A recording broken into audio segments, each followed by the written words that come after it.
Bueno, muchas gracias. Veo muchos amigos, muchos conocidos.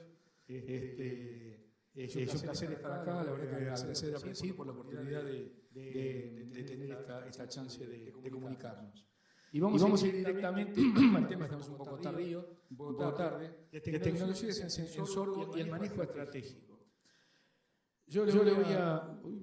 Bueno, digamos, pensando en general en la agronomía, en los cultivos, ¿cuál ha sido la evolución de los cultivos, de los rendimientos de los cultivos en forma general, digamos? Tenemos que fue parte o gran parte por parte de la genética, explicado por la genética, más el apoyo de las tecnologías. Y cuando digo de las tecnologías que apoyan esos rendimientos, digamos, somos excelentes breeders, somos los mejores breeders del mundo, tenemos el mejor programa de mejoramiento genético del mundo. Pero la mala noticia es que con la genética sola no alcanza. Digamos, la evolución de los rendimientos. ¿Y qué tecnologías? Las que resuelven los mayores problemas que tienen los productores. ¿Cuáles son los mayores problemas que tienen los productores a lo largo y a lo ancho? No solamente de la Argentina, sino a lo largo del mundo. Los agricultores tienen problemas número uno, es el problema malezas. Cuando se empieza a resolver el problema malezas, que es la que nos secuestran los nutrientes, el agua, la radiación solar, tenemos ejemplos como la aparición de la soja Random Ready, la tecnología Clearfield, la tecnología ENIS y la tecnología ER, que han permitido la evolución de los rendimientos, digamos, maíz, soja, girasol, en forma muy importante. Y la segunda es plagas. Algunos cultivos lo han resuelto a través de transgénesis o transgénicos, como el tema BT, Viptera, BT3 Pro y Volga, en el caso del algodón. Estas tecnologías han resuelto la mayoría o la gran parte de los problemas y por eso han sido adoptadas en forma general y en forma masiva. ¿Cuál es el caso del sorgo? Vamos a bajar un poco a la tierra el caso del sorgo. Y el caso del sorgo tenemos genética y la tecnología es chiquitita, digamos, no se ha desarrollado demasiada tecnología en sorgo en los últimos años o desde siempre, digamos. Las tecnologías nos está faltando una pata importante para proteger y para permitir que los potenciales de rendimiento que nos permite la genética sean expresados. Y acá vamos a empezar y vamos a empezar por las tecnologías existentes, que son muy potentes, pero que no, digamos, que después se desenvolvieron en otras distintas, como siembra, densidad, fertilización y cosecha. Y acá voy a presentar a Joaquín Peñagnori, bastante más joven que yo, que va a hablar un poco de cuáles son las tecnologías existentes que no por ser existentes las tenemos que desconocer o soslayar, sino que son claves para el desarrollo de un buen cultivo y que esa genética se pueda llegar a expresar. Joaquín. Bueno, gracias Vicente por la presentación, buen día a todos, gracias por estar acá, impresionante la cantidad de gente y la convocatoria que hay en la reunión, así que muy contento. Bueno, cuando hablamos de tecnología, podemos pensar en tecnologías de insumos, podemos hablar de genética de híbridos, podemos hablar de tecnologías incorporadas por mutagénesis o biotecnología, pero también tenemos algo muy importante y que es una herramienta clave, que es una tecnología de procesos. Hay una definición mía que en realidad yo la pedí por ChatGPT para ver qué me respondía. Es un conjunto de técnicas, herramientas y métodos que permiten justamente aumentar la productividad de una manera más sostenible y incrementando la eficiencia. ¿Qué es lo interesante de estas tecnologías de proceso? Es que son de bajo costo. Y lo más importante es que la implementación de estas tecnologías requiere básicamente de trabajo, dedicación y de la materia gris que tenemos entre las orejas, de meterle mucha cabeza. Así que creo que más allá de las tecnologías de insumos, la tecnología de procesos es algo que tenemos que tener en cuenta y que tenemos que tratar de trabajar más, sobre todo en el cultivo de sorgo. En el resto de los cultivos, maíz, soja, mismo girasol, se está trabajando fuertemente en trabajar densidades, fecha de siembra, fertilidad. En sorgo la verdad es que hay muchísimo por hacer para poder alcanzar esos techos de rendimiento, esos potenciales de rendimiento que aspiramos los que trabajamos con el cultivo de sorgo. Para hablar un poquito de brechas, acá pongo dos imágenes, como pueden ver, por un lado, ensayo en microparcelas con 3 repeticiones, promedio de 6 campañas de un ensayo, con condiciones controladas, trabajando bien la fecha de siembra, la densidad. Tenemos un promedio 10 localidades a lo largo del país durante 6 campañas de 9.000 kilos. Ahora bien, cuando vamos a buscar el promedio nacional de sorgo, que tenemos base de datos de las últimas 6 campañas, vemos que estamos muy lejos de alcanzar los datos que alcanzamos en el ensayo de microparcelas, 3.800 kilos. Hay una diferencia abismal en rendimiento. Y eso aparte yo creo que se explica por justamente trabajar mucho más fino el tema manejo, tema fertilidad y demás. Algunos puntos que voy a tocar rápidamente en las próximas diapositivas.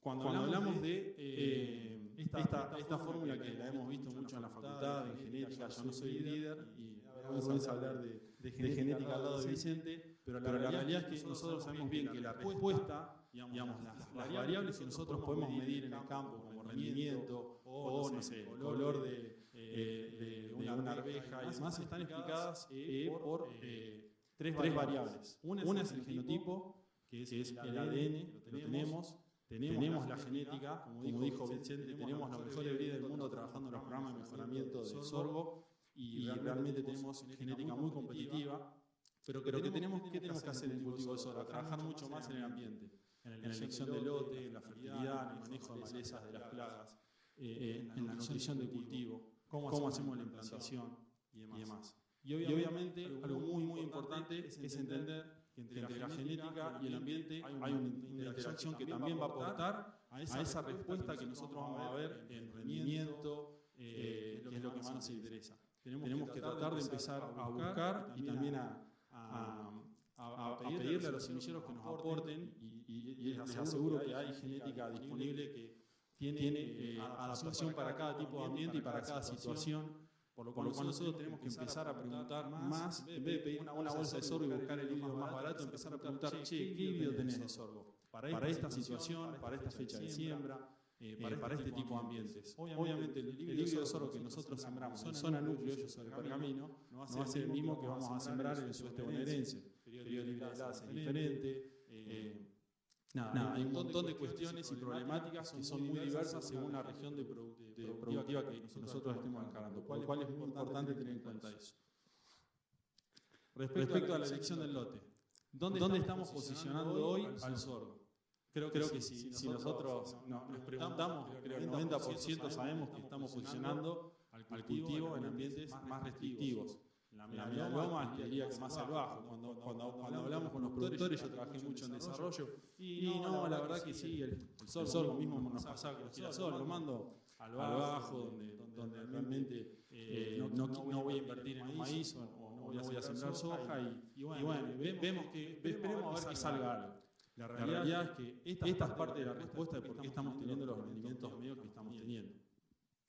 Y como decía Vicente, tenemos la genética, tenemos la Ferrari y la estamos haciendo correr en un camino de tierra, empantanado, y probablemente los resultados no vayan a ser los que nosotros esperamos.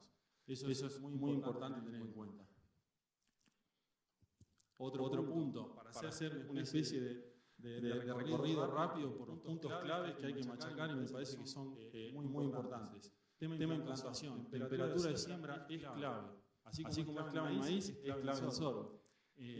La temperatura óptima de implantación de sorgo, en los primeros 5 centímetros de suelo durante una medición de 3 días es de 18 grados. Entre 15 y 18 grados estamos alcanzando una temperatura que sea adecuada para la emergencia del cultivo, que tengamos un stand de plantas que haya emergido de manera pareja.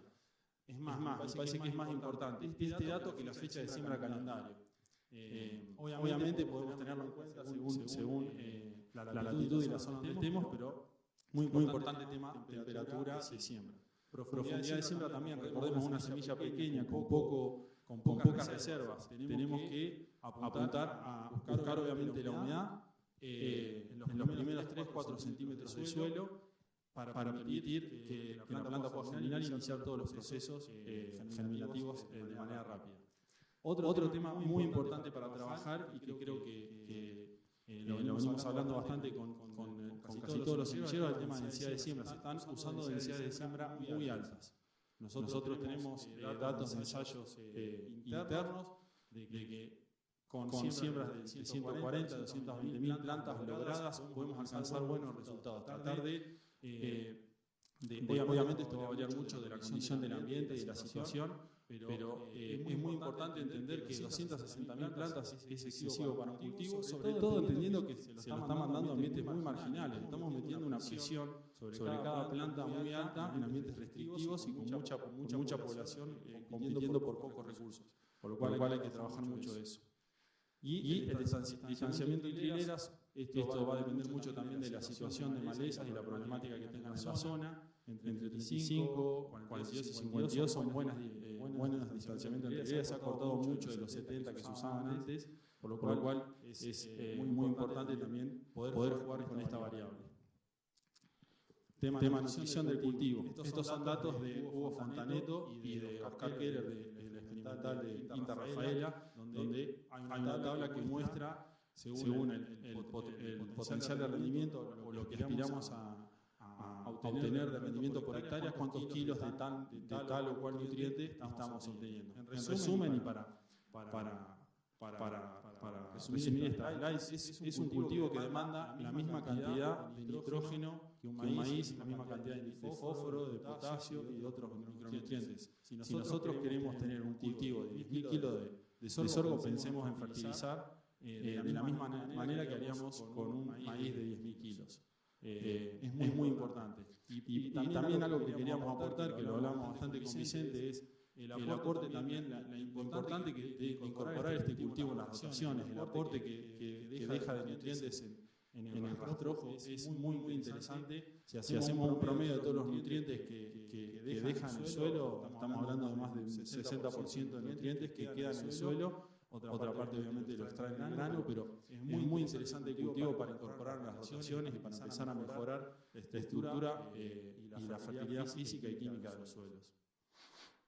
Tema malezas, obviamente después vamos a hablar un poquito más de las tecnologías, pero entendamos que es un cultivo de lento crecimiento inicial, por lo cual es clave empezar a trabajar sobre los 30 días iniciales del cultivo, que arranque el cultivo libre de malezas. Siempre lo más importante para tratar de evitar después los fusibles, como puede ser una imidazolinona en un sorgo agro, es arrancar con un buen barbecho químico, utilizar bien los preemergentes. Hoy tenemos muy buenas herramientas para el control de malezas en preemergencia. Es muy importante eso. Obviamente también trabajar con distanciamiento de hileras y la densidad y una correcta nutrición. Un buen arrancador para lograr un buen stand de plantas inicial y un crecimiento rápido va a permitir que el cultivo compita rápidamente.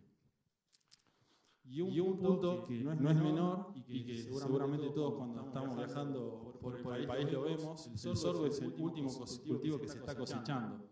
Lo estamos dejando en el campo mucho tiempo. Tengamos en cuenta que es un cultivo que tiene el grano expuesto, sostenido por dos glumas muy pequeñas que están sosteniendo cada uno de esos granos. Y nosotros, obviamente, lo último que hacemos después de cosechar las hojas es cosechar el sorgo con el concepto de que el sorgo se la va a bancar. Pero la realidad es que se pierden muchísimos kilos por dejar el cultivo en el lote, incluso después de la aplicación de un desecante, con el riesgo de que tengamos vuelco de plantas y demás. Por lo cual, lo más importante es no demorar la cosecha, sobre todo luego de la aplicación de un desecante. Tengamos en cuenta también con el tema del glifosato, que es sistémico y debilita la planta, con el riesgo de poder tener vuelco de plantas y demás. Ajustar las regulaciones de la cosechadora, la velocidad de avance, la velocidad del molinete. Y bueno, básicamente, para que se den una idea, según el INTA, en cosecha, según el Precop, en cosecha se pierden aproximadamente 340 kilos por hectárea de sorgo, solamente por no ajustar algunas variables de cosecha, la velocidad de la cosechadora y demás. Por lo cual es un punto no menor a la hora de buscar estos rendimientos. Así que bueno, esto era más básicamente muy rápido, un resumen de lo que les quería contar un poquito en lo que es tecnologías de proceso.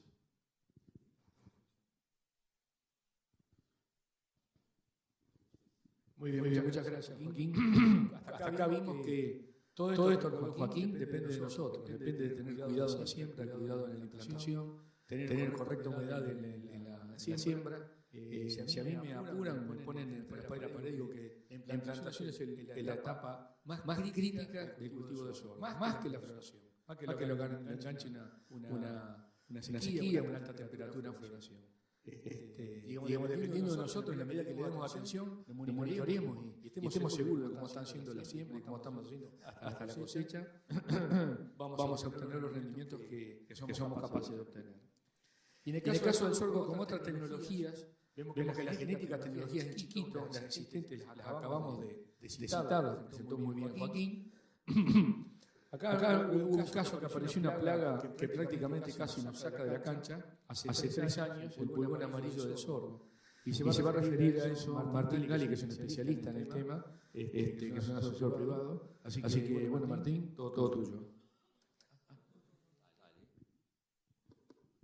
Bueno, buen día para todos, bienvenidos. Bueno, les agradezco el silencio y la atención que están poniendo en esta charla y también agradecer a los que están sentados en el suelo. Así que bueno, la idea es hablar, estamos hablando de tecnologías en sorgo. Apareció, como decía Vicente, una plaga nueva a fines del 2021, nos sorprendió a todos. Estamos hablando del pulgón amarillo del sorgo y por suerte ya hay tecnologías como la tolerancia genética o el control genético que nos permiten a nosotros, bueno, como lo vamos a ver en la presentación, tratar de transformar una plaga que por ahí puede sonar como algo inmanejable en algo mucho más manejable y con menor impacto, como vamos a ver en la presentación.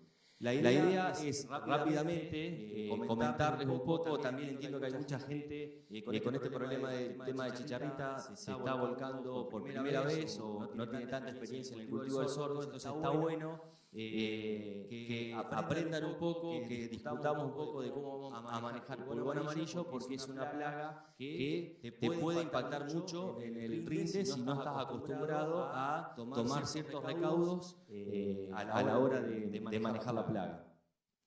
Bueno, vamos a hablar un poco de la característica de esta plaga nueva, por qué nos preocupa. Creo que eso va a ser un poco la introducción a la charla, por qué nos preocupa pulgón amarillo, qué características tiene, y después ir un poco o finalizar la charla hablando de la tolerancia genética y qué pedirle a un híbrido tolerante para pulgón amarillo. Una de las características sobresalientes, creo que es de las principales características que nos debe preocupar o que tiene el pulgón amarillo, es su alta tasa de reproducción.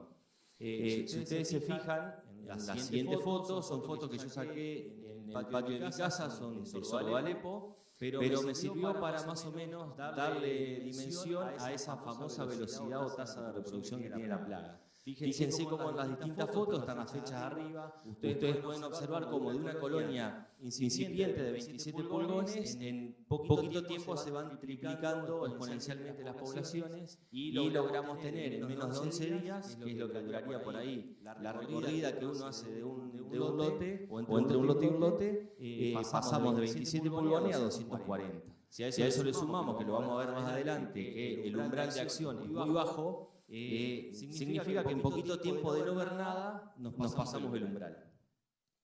Otra característica que tiene la plaga es que sobrevive en sorgo de Alepo. O sea, es una plaga que se alimenta del sorgo, pero también del sorgo de Alepo. Eso hizo que rápidamente colonizara toda el área sorguera del país. En una campaña encontró sorgo de Alepo en cualquier lado y rápidamente colonizó. Aparte, acuérdense que tienen también algunos pulgones alas, entonces entre el viento y encontrar todo el tiempo alimento del sorgo de Alepo ha hecho que rápidamente colonice la Argentina. En una campaña coloniza la Argentina, algo que no habíamos visto nunca, y fue así realmente de rápido. Y la otra que tiene de que al estar en sorgo de Alepo, si ustedes lo relacionan a esta plaga como si fuera una enfermedad, estaríamos hablando de que tenemos inóculo inicial en casi todos los lotes que van a ir a sorgo, porque la mayoría de los lotes que van a sorgo, en algún rincón, en alguna zona o dentro del mismo lote o en las banquinas, hay sorgo de Alepo. Entonces quiere decir que estamos por ahí nosotros sembrando el sorgo, ya teniendo la plaga adentro del lote o en la cabecera. Eso lo transforma en un problema. Perdón.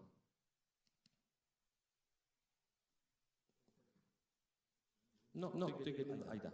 Bueno, estas son un poco las imágenes de lo que yo les mencionaba de que sobrevivía el sorgo de Alepo. La verdad que cuando hay altos ataques de pulgón, uno solo mirando el cultivo de sorgo de Alepo se va a dar cuenta enseguida. Otra de las características que tiene la plaga, que es una plaga silenciosa. Nosotros estábamos acostumbrados por ahí a monitorear pulgón verde, en donde íbamos a la parte inferior de la planta de sorgo y veíamos la hoja amarilla. Entonces nuestro umbral cuando yo aprendí a monitorear pulgones de sorgo era, bueno, fíjate en la parte de abajo de la planta, si hay un par de hojas secas, es porque hay pulgón, ese es nuestro umbral. Dejamos secar 2 hojitas y a partir de ahí aplicamos. Bueno, con esta plaga que es silenciosa, hay que monitorear, hay que estar atento recorriendo el lote. No mencioné que está en el en vez de la hoja, pero se ve claramente ahí en el video, entonces, bueno, hay que estar monitoreando, recogiendo hojas, dando las vueltas y viendo si hay pulgón. Cuando hay mucho pulgón, hay fumagina y melaza. O sea, es silenciosa, pero después te avisa que está en el lote. Lo que nosotros no tenemos que llegar es a darnos cuenta que teníamos pulgón cuando ya vemos fumagina y melaza, porque te estás dando cuenta de que llegaste tarde. El bajo umbral de acción es también un tema para esta plaga. En realidad no tenemos umbrales de daño económico, es una plaga nueva, todavía esas investigaciones no se han hecho, pero tenemos un umbral de acción. ¿Qué significa? Que aguantamos cierta cantidad de población en nuestro lote y a partir de ahí aplicamos o deberíamos hacer una aplicación o ejercer algo de control, ¿no? Fíjense ahí en la foto, ustedes están observando una colonia de 50 pulgones, que sería como nuestro umbral de acción, básicamente. ¿Cómo obtenemos ese umbral de acción? Bueno, recorran el lote, vayan sacando 10 hojas al azar del estrato inferior de la planta, dependiendo del estadio fenológico. De esas 10 hojas, den las vueltas, y si hay 2 hojas, o sea, el 20% con esa cantidad de pulgones, significa que ya tendríamos que ejercer una acción de control. ¿Qué pasaría si ahí no ejercemos una acción de control? Bueno, la población se va a ir multiplicando tan rápido que va a ser casi inmanejable químicamente poder con una aplicación de insecticida bajar. Y eso nos lleva como a tener que hacer demasiadas aplicaciones para lograr bajar la población. Esta para mí es la parte más difícil de que el productor nos entienda cuando nosotros estamos haciendo los monitoreos y le decimos, che, hay que aplicar, porque el productor ante esa situación, imagínense, 20% de las hojas con esa colonia tan chica, que encima no está haciendo ningún síntoma visible en la planta, parecería que estamos como aplicando demasiado temprano. Pero créanme que si hay condiciones y el híbrido es susceptible, esto explota en 10 días. Entonces, bueno, es tratar de llegar hasta ahí, cortarlo, y de esa manera vamos a asegurarnos un buen control de la plaga.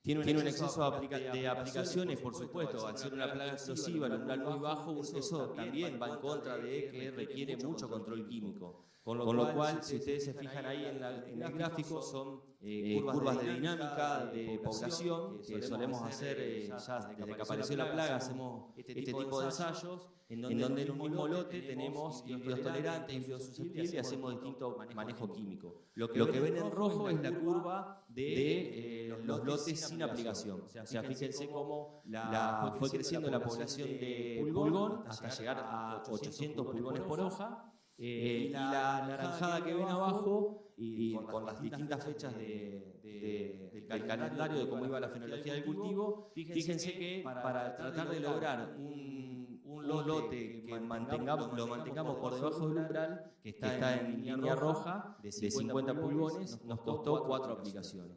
Y bueno, pero fíjense cómo el área que está entre la curva roja y la naranjada es lo que defendimos químicamente. O sea, es una plaga que nadie quiere presupuestar 3, 4 aplicaciones. Vamos a ver que tiene alto impacto ambiental, ese tema del control químico del pulgón. Pero bueno, si uno está usando un híbrido susceptible y tiene esta problemática de pulgón, realmente mantener esos umbrales por debajo de 50 lleva varias aplicaciones y se dan las condiciones ambientales.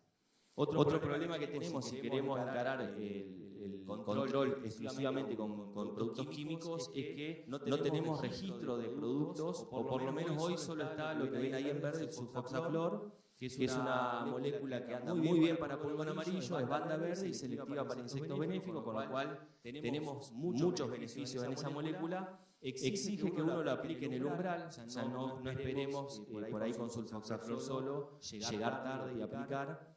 Para eso están los otros productos como el sulfoxaflor en mezcla con lambda, piretroide, que a mí mucho no me gustan, pirimicar, que es banda roja, tampoco. En definitiva, no hay muchas herramientas químicas para usar y hoy tendríamos que estar viendo si SENASA extiende este registro emergencial. Sulfoxaflor sí, ya tiene la etiqueta, pero bueno, no podemos aplicar 4 veces o 2 veces el mismo producto químico, eso también lo sabemos. Tiene alto impacto en el rendimiento.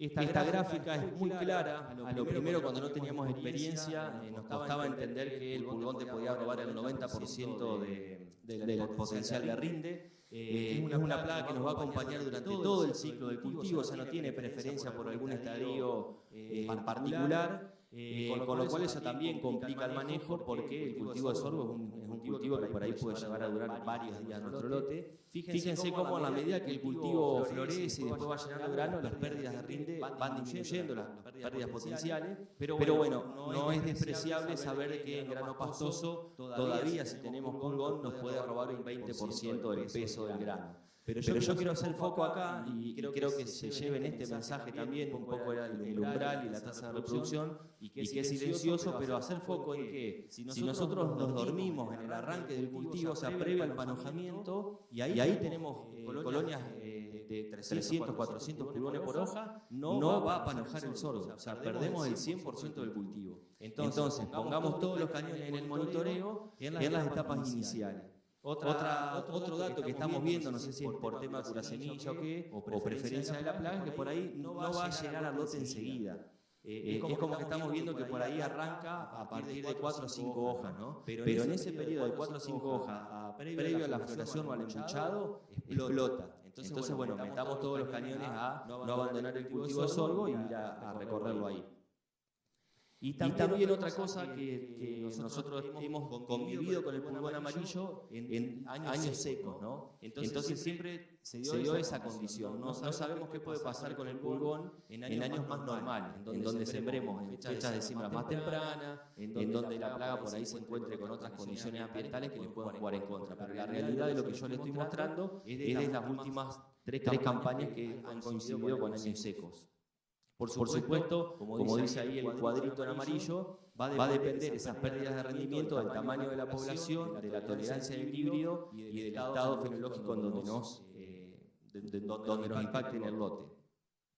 Esto es un poco las fotos, ahí se ve, hemos hecho ensayos en donde los mismos materiales, esto convencional significa un híbrido que no es tolerante a un sorgo que no es tolerante a pulgón. Vemos cómo el sin aplicación se dieron esas condiciones de que nos agarró el pulgón previo al panojamiento, no panojó nada. Fíjense que con 3 aplicaciones a umbral, cada vez que llegaba al umbral aplicábamos, recuperamos un montón de rendimiento y el sin pulgón significa un testigo sano, o sea, cuando veíamos un pulgón aplicamos para ver el potencial de rendimiento. De acá se pueden leer varias cosas. Primero, los rendimientos son bajos porque venimos de año seco. Lo que uno puede recuperar de rendimiento o el impacto real que tiene el pulgón cuando no lo vemos a tiempo. Y después que en este caso el umbral anduvo bien porque el sano requirió como 5 aplicaciones porque veíamos un pulgón y aplicábamos y sin embargo estuvo en el mismo rinde que un material aplicado de umbral. Sí, se llevó 3 aplicaciones, pero bueno, es para más o menos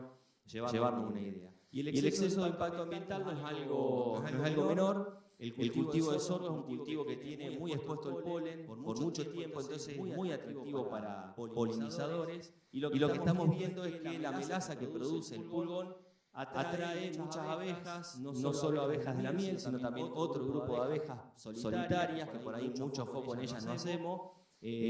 Mucho insecto benéfico, entonces tengamos mucho cuidado con qué tipo de insecticida usamos, en qué horario lo aplicamos y por supuesto si tenemos una aplicación en floración, bueno, tengamos en cuenta que hay ciertos horarios en donde no hay tanta actividad de polinizadores y tratar de por lo menos defender eso. Los insectos benéficos nos ayudan mucho a bajar las poblaciones de pulgón. Lo que estamos viendo nosotros es que los sorgos están llenos de vaquitas de San Antonio, ahí ven avispitas parasitoides que todavía no están dándole mucha importancia al pulgón, es como que no lo están probando, pero sería un golazo para nosotros ver mucho más de lo que vemos acá, de lo que se ve ahí, el de retroceder está más lento. de lo que vemos ahí, que son estas momias que ven de las avipitas parasitoides, que así el pulgón momificado. Bueno, necesitamos ver más de esto en el campo. ¿Por qué? Porque los depredadores, que pueden ser las vaquitas de San Antonio y la crisopa, tienen una tasa de reproducción muy lenta. Consumen muchos pulgones, pero claro, la tasa de crecimiento de un pulgón los pasa por arriba. Entonces, nos ayudan, pero no nos alcanza a evitar algún tipo de aplicación. Estaría bueno ver más parasitoides y a su vez también tratar de cuidarlos y no tener que realizar tantos controles químicos. Pasamos ahora a qué podemos esperar de un híbrido tolerante. Lo digo rápido porque me quedan 9 minutos. Fíjense que una plaga que tiene todos esos excesos, los octógonos, todas esas complicaciones, bueno, con un híbrido tolerante nosotros vamos haciendo más fácil el manejo de la plaga. Ya no nos interesa tanto la alta tasa de crecimiento, porque una característica que tiene el híbrido tolerante es que disminuye esa tasa de crecimiento. Por ahí Vicente después lo puede explicar un poco mejor, pero es como que le cuesta alimentarse al pulgón, entonces o directamente se va del cultivo o va pariendo menos hembras porque la alimentación es más compleja. Tenemos menos impacto ambiental, menos impacto en el rendimiento. Hay otras cuestiones que nosotros no la vamos a poder evitar, que es que sobreviva el sorgo alepo y que sea una plaga silenciosa. Esas características van a seguir. Y lo del umbral de acción es un tema pendiente que nosotros tenemos que saber si es un umbral de acción, porque nos preocupa que después de 50 pulgones explota la población y ese es nuestro umbral de acción en un susceptible. Bueno, en un tolerante es de esperar que ese umbral sea más alto. O sea, si la tasa de reproducción en un tolerante va más lenta, quizás ese umbral de acción lo podemos entender un poco más. No tenemos todavía ese dato como para asegurar, entonces lo dejamos ahí. Esto es lo que ve uno a campo cuando hay ataques de pulgón. Ve que un híbrido tolerante tiene mucho menos.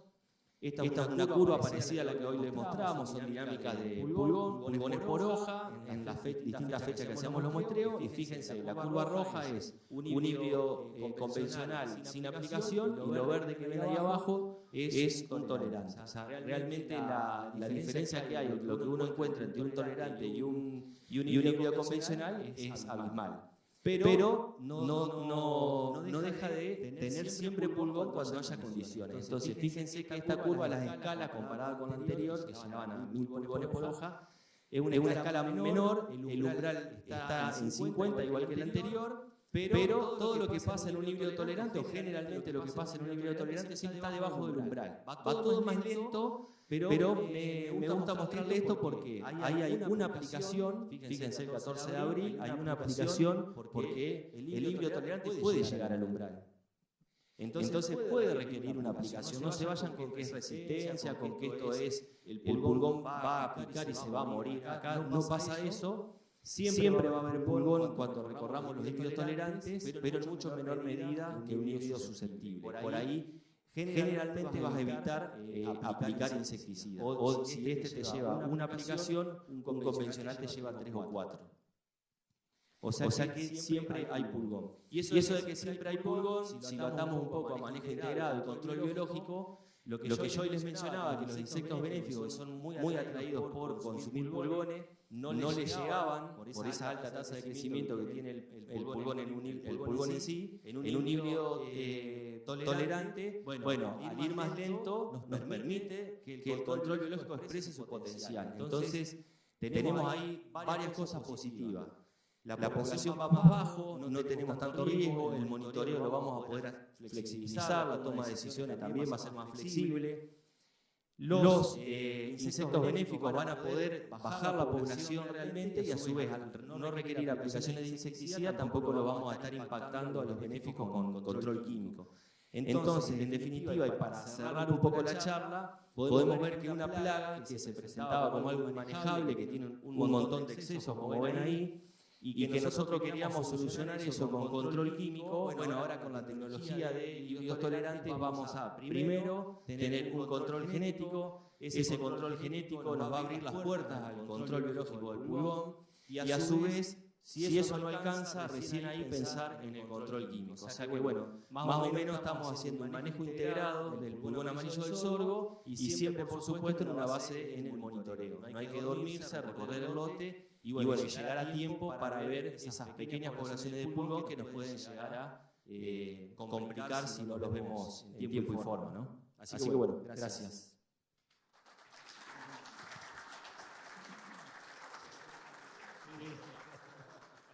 No, está bien, muchas gracias, Martín. Yo agregaría lo que dijo Martín, que no tengo nada que agregar, pero que la tecnología de control genético y los híbridos tolerantes, al ser una tolerancia, no estamos presionando al insecto para que directamente desaparezca, poner una barrera prácticamente infranqueable, porque todos sabemos que en biología, tarde o temprano, aparecen los biotipos o algún biotipo o algún tipo de raza de pulgón que pueda saltar esa resistencia infranqueable. Yo pronostico una larga vida a esta tolerancia y es una tecnología de largo aliento. Bueno, así que vemos que en el punto número 2 en tecnologías en sorgo, apoyando aquel rendimiento que tuvimos con la muy buena genética, es la del pulgón amarillo. En 2021 apareció la plaga y rápidamente salimos, por lo menos en RGT Tobin, con una tecnología que le llamamos Chau Pulgón. Desde la campaña 23 y 24, somos la única empresa que estamos ofreciendo en toda la línea de sorgos, desde graníferos, de ciclos cortos, medios, largos, doble propósito, forrajeros, hileros, o sea, toda la gama de productos la tenemos con la tecnología de tolerancia a pulgón amarillo del sorgo, que nos llena de orgullo realmente, poder ofrecerle al productor esta solución que está en las semillas, o sea, está en el control genético.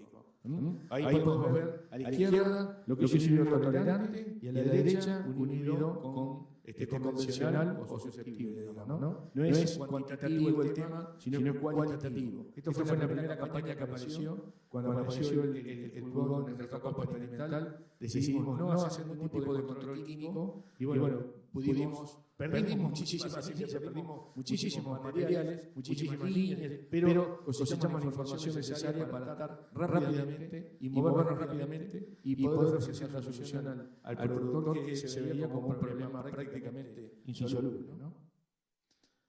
Así que tenemos tecnologías en chiquito, aprovechando la genética, las existentes, que habló muy bien Joaquín. Tenemos las plagas, el caso del pulgón amarillo, y como último punto, que no se debería ser soslayado, ese es el problema de las malezas. Y fue el caso de la tecnología iGrowth, que fue lanzada en el 2018, con una tecnología de tolerancia a las semillas olinonas.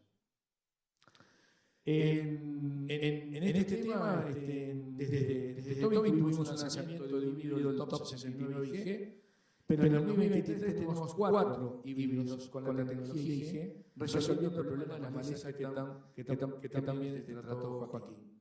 Y como las novedades, en este mismo ámbito de APRESID, el año pasado, 2023, tuvimos el lanzamiento de la doble tecnología. Hasta 2023 el productor tenía que elegir entre decir, bueno, yo tengo más problemas de maleza que el pulgón lo voy a llegar a manejar, se tenía que elegir por un híbrido IG, y si no, para mí yo maleza lo tengo bastante resuelto, las rotaciones, tengo que elegir un híbrido con tolerancia a pulgón. Bueno, a partir del año pasado tiene en su paleta de producción la tecnología S Full, que llamamos desde RGT Tobin, en el cual tenemos todo en uno. O sea, en un solo híbrido tenemos la tecnología iGrowth más la tecnología tolerancia a pulgón.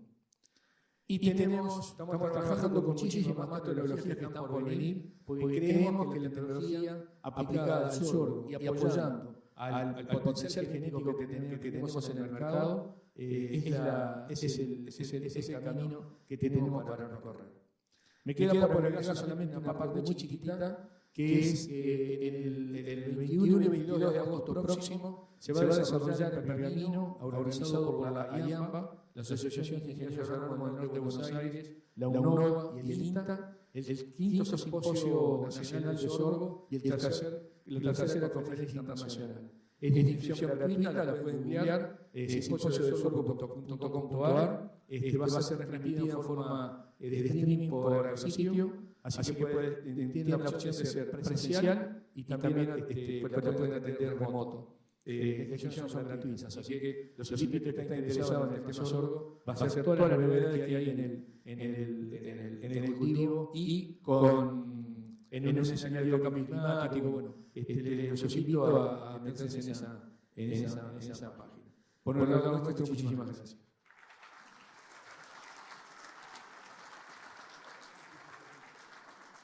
Nos indica que tenemos tiempo para una sola pregunta, para lo cual esa sola pregunta va a ser contestada acá y nosotros vamos a estar afuera, digamos, gustosos, podemos contestar alguna inquietud. Por favor. ¿Cómo estás? Buen día. Quería consultarte qué podemos esperar o qué estrategia podemos tener con respecto a la fecha de siembra y la dinámica del pulgón. Si por ejemplo, nos atrasamos, tenemos más probabilidad de tener pulgón, menos. Quería comentar un poco sobre eso. Bueno, vamos desde la lógica de la plaga o del clima, porque te vuelvo a repetir que venimos con el pulgón con fechas muy retrasadas por los años secos, ¿no? No nos han permitido, por lo menos en nuestra zona, sembrar temprano. Yo creo que si uno siembra el sorgo en tiempo y forma, los problemas de pulgón son menores, por una cuestión de temperatura, ¿no? Cualquier aumento de temperatura, una plaga como esta que es explosiva, va a acelerar, va a hacer que los ciclos sean más cortos, que haya más generaciones. Yo estimo que en una siembra temprana vamos a tener menos problemas. Hay que estar atentos, quizás eso que veíamos de esos picos de pulgón previa a floración que nos quitaban casi el 90% del rinde, no se vean, pero es una plaga que va a acompañar todo el ciclo. Entonces, en algún momento podés llegar a tener el problema del pulgón. Y no hay que relajarse porque ya el grano está pastoso o ya pasó la floración. El impacto va a ser mucho menor, pero hay que estar atento. Incluso yo eso no lo vi nunca, pero informaciones de México, que es donde ha nacido Estados Unidos, hablan de complicaciones en cosecha si vos tenés una alta carga de pulgón que te puede generar melaza y ensuciar el grano y todo eso. Pero yo creo que para mí es una ventaja sembrar temprano con respecto a esta plaga. Yo le agregaría solamente un punto que dijo Martín. No deje de monitorear el sorgo. Al revés, hay que monitorearlo siempre temprano, siempre tarde, siempre mañana, tarde, de noche. Hay que monitorear el sorgo. Porque esta plaga, como dijo Martín, es silenciosa y tiene una tasa de reproducción. Jamás vi una plaga con esa tasa de reproducción en mi vida. Es una cosa muy importante. Bueno, nos quedamos, nosotros vamos a estar afuera. Si necesitan alguna inquietud personal, no hay ningún problema. Muchas gracias de nuevo. Muchísimas gracias, Martín.